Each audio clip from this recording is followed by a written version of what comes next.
नमस्कार, मैं हूं विवेका। आप देख रहे हैं खबर बिहार 24। पूरे देश में कोहराम मची हुई है। पूरे देश के लोग हाथ में कैंडल लेकर सड़कों पर निकल चुके हैं। पटना के सड़कों पर महिलाएं और पुरुष कैंडल लेकर निकली हुई है और आरा के लोग सड़क पर उतरे हुए हैं। लखनऊ के लोग उतरे हुए हैं, मुंबई के लोग उतरे हुए हैं हाथरस पीड़ित को न्याय दिलाने के लिए। जिस प्रकार यूपी पुलिस ने हाथरस के रेप कांड को लिपापोती करने का प्रयास किया, उसके बाद जो पत्रकारिता को जीवित रखने वाले पत्रकार महिला ने जिस प्रकार सुबह से लेके अब तक डटी हुई है कि पीड़ित परिवार से मिलना है, बात करनी है, लेकिन पुलिस बल ने उसे हिलने नहीं दिया, धक्का मुक्की किया और उसे जाने नहीं दिया। आखिर प्रजातंत्र में पत्रकारिता को क्यों रोकने का प्रयास किया जा रहा है? पत्रकार अगर पीड़ित परिवार से मिलेंगे तो क्यों नहीं मिलने दिया जाता? आखिर सरकार को क्या डर है? योगी के शासन काल में बलात्कार हुआ और उसकी लिपापोती करने के लिए मृत्यु हो जाने के बाद लड़की को आनन फानन रात के 2 बजे जला दी जाती है, परिजन को लाश नहीं दी जाती है। पूरा देश इस बात की जानकारी देश को मिली और देश के लोग इस बात से हतप्रत हैं कि आखिर न्याय के नाम पर अन्याय भारतीय जनता पार्टी के सरकार में यूपी में क्यों हो रही है। हाथरस में सैकड़ों लोग सड़कों पर उतरे हुए हैं, न्याय की गुहार लगा रहे हैं, ऐसा कहा जा रहा। और एक बच्चे ने दौड़ कर आकर पत्रकारों से कहा कि परिवार के लोगों को पुलिस बंधक बनाकर घर में रखी हुई है, किसी को न आने दिया जाता है न जाने दिया जाता है और पत्रकार से परिजन बात करना चाहते हैं, लेकिन परिजन से बात करने के लिए पत्रकारों तो को जाने नहीं दिया जाता। सुबह 7 बजे से अब तक पत्रकार की टीम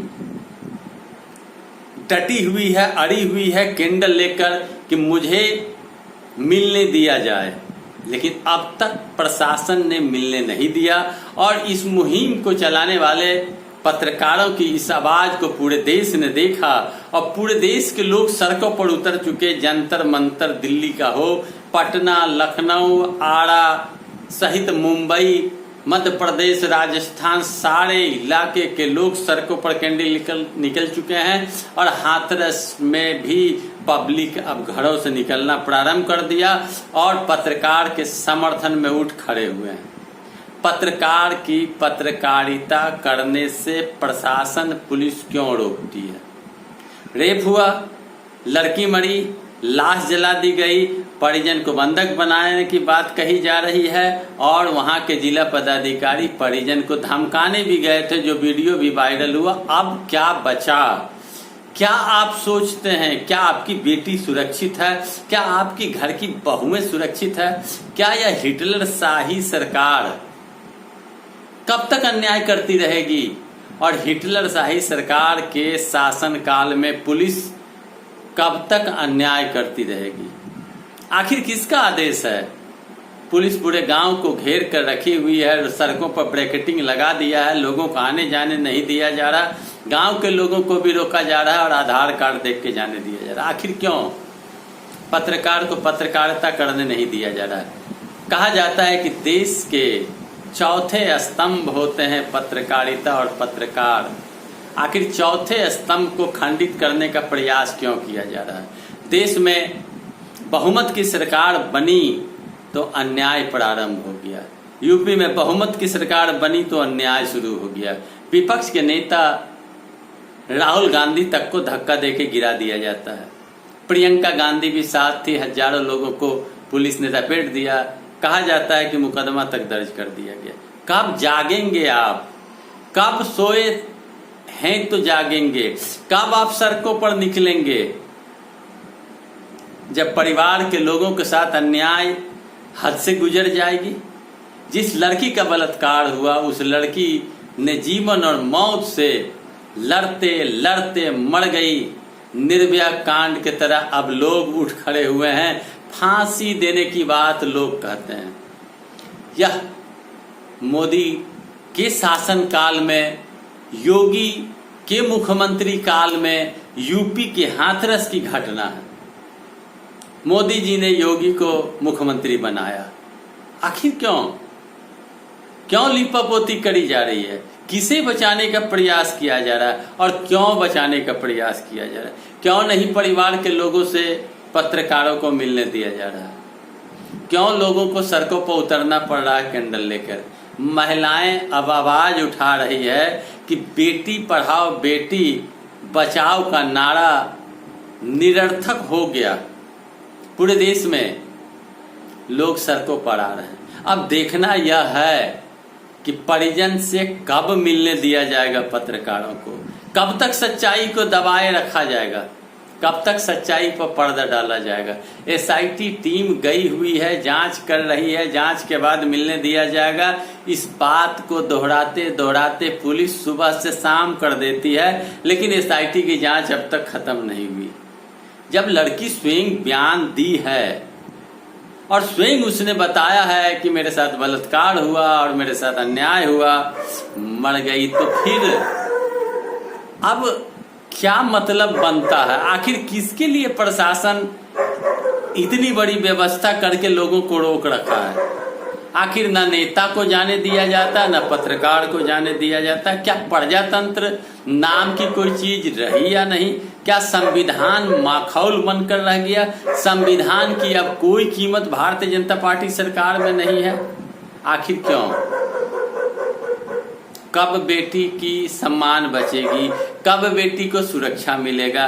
कब बेटी को बचाने का जो नारा सरकार देती है, कब बचाया जाएगा? कब? इसका जवाब कौन देगा? क्यों वोट दे लोग भगवा के नाम पर एनडीए को और मोदी के नाम पर मोदी को? क्यों वोट दे लोग एनडीए गठबंधन को? क्यों लोग अपने बहुमूल्य वोट देकर अपने ऊपर अन्याय करने के लिए इन नेताओं को सत्ता सौंप दे? अब तो लोगों को सोचना होगा कि आखिर वोट दें तो क्यों दें? क्यों बहुमत की सरकार बनावें कि सरकार निरंकुश हो जाए? क्यों हिटलर शाही का राज चलाने के लिए हम अधिकार दें? न्याय कब मिलेगा हाथरस की उस पीड़ित लड़की की जिसकी मौत हो गई? और परिवार के लोगों को भी डराया धमकाया जा रहा है। बच्चों ने पत्रकारों से आकर कहा कि ताऊ को भी पीटा गया, सारे मोबाइल ले लिए गए, न मिलने दिया जाता है, न किसी को आने दिया जाता है, न जाने दिया जाता है। यही नहीं, वकील जो निर्भया कांड में वकालत करी थी सीमा कुशवाहा, वे स्वयं घर तक पहुंची पीड़िता के माँ बाप से मिलने, लेकिन उन्हें भी हटा दिया गया और उन्हें नहीं मिलने दिया गया। वकीलों के साथ भी बदसलूकी करी गई, ऐसी बात कही जा रही है। सीमा कुशवाहा जो निर्भया हत्याकांड में सुर्खियों में आई और उसने फांसी दिलाया अभियुक्तों को, इस मामले में सीमा कुशवाहा को भी नहीं मिलने दिया गया। न वकील मिल सकते हैं, न पत्रकार मिल सकते हैं, न आम लोग मिल सकते हैं। आखिर बेटी भी मैं गंवाऊं और मैं बंधक भी बनकर रहूं, ये कहाँ का न्याय है? यह प्रश्न मैं आपके जहन में डालकर छोड़ रहा हूं।